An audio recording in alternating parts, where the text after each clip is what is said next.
everyone, Michelle Raguse McBain here, and today I want to talk to you about prospecting to cold connections. How do you establish a relationship, an initial conversation, a curiosity, and a connection with somebody that you've never met or never spoken to before? The great paradox of social media is everybody is there. Everybody loves to buy. The problem is nobody wants to be sold to.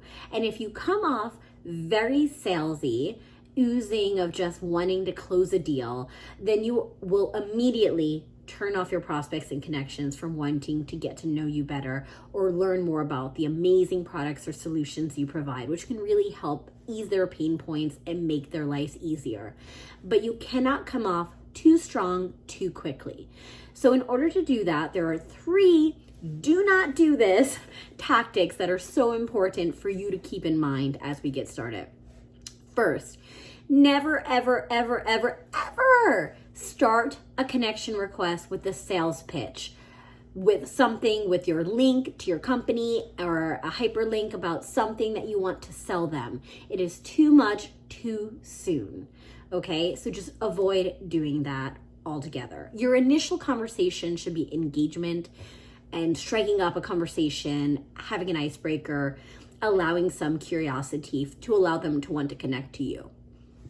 Second, you want to make sure that you're not coming off as spammy or scammy or just not being genuine in your connection work. So you have to make sure that you've done some reconnaissance work. You've investigated your prospect. You understand a little bit about them. Have you looked them up on Facebook? Have you looked them up on LinkedIn? Have you looked them up on Twitter? What have you learned about them? Instagram, TikTok, you name it. Are they public? Do they share information or content? Have you learned anything about them? If they are a locked box and you have a very hard time finding any information on them, perhaps consider following their company on LinkedIn and Twitter and Facebook and seeing what you can find out there. Have they recently won an award? Have they had a new person appointed in leadership? Have they done something charitable for the community? Something about them or their company that can allow you to get to know them a little better. If they belong to a group, join those groups and allow yourself to understand what happens in those places and if they're participatory in those specific locations as well. Really try to get to know them a little bit better.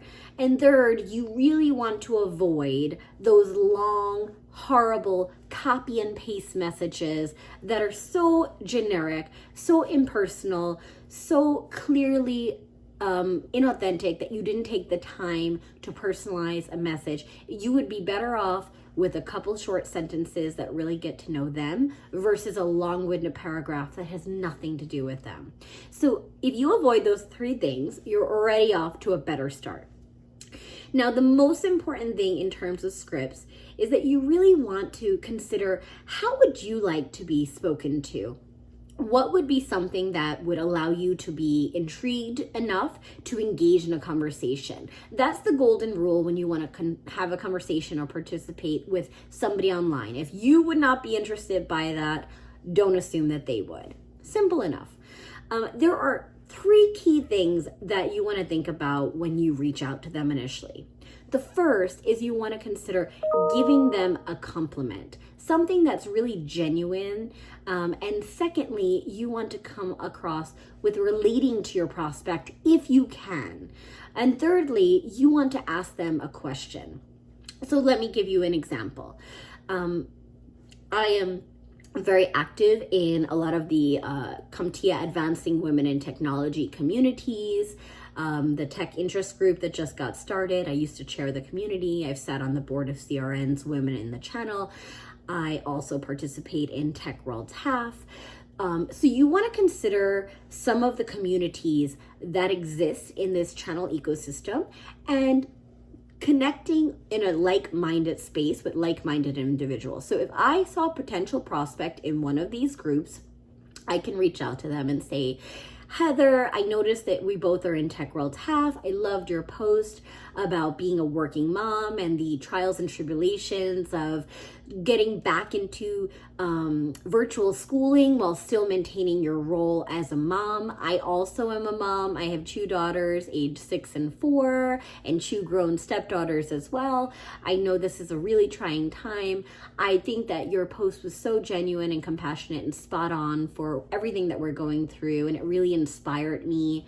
And I was just wondering if you had any ideas on making your life a little bit easier in the time ahead. So that's a little bit of a longer paragraph, but what you see there is I did a few things that are very important. One, I gave a compliment that was very genuine and heartfelt. Two, I'm relating to my prospect and sharing that we have mutual things in common that will allow us to connect. And three, I'm asking a question to initiate a further conversation to allow them to open up and come back to me and expand the conversation. So you want to consider whatever it is that you have in common. In that particular example is obviously being a woman in tech, but perhaps you are both, managed service providers, or you're in this CompTIA community, or you find that they have a boat and they do a lot of nautical, experiences. Whatever it is that you share in common, that's what you want to gravitate towards, and that's what you want to discuss. A bit of a friendly icebreaker, a compliment, what do you share in common, and a further inquiry to allow them to come back to the conversation. It is that simple, and at the end of the day, this will really help you in a powerful way start a conversation that will allow you to get a better response from the beginning versus being very pitchy and not allowing yourself to do the most important thing, which is to build trust and to build a genuine relationship with your prospects, clients, and customers. From that point on, there's a lot of great ideas that we can share with you, and I'm happy to discuss if you want to learn more. Please reach out to me. My name is Michelle Reguse McBean, and you can connect with me on LinkedIn and Twitter, and I'm always happy to have a conversation on how you can be successful in this new normal. I hope to talk to you soon. Have a great week.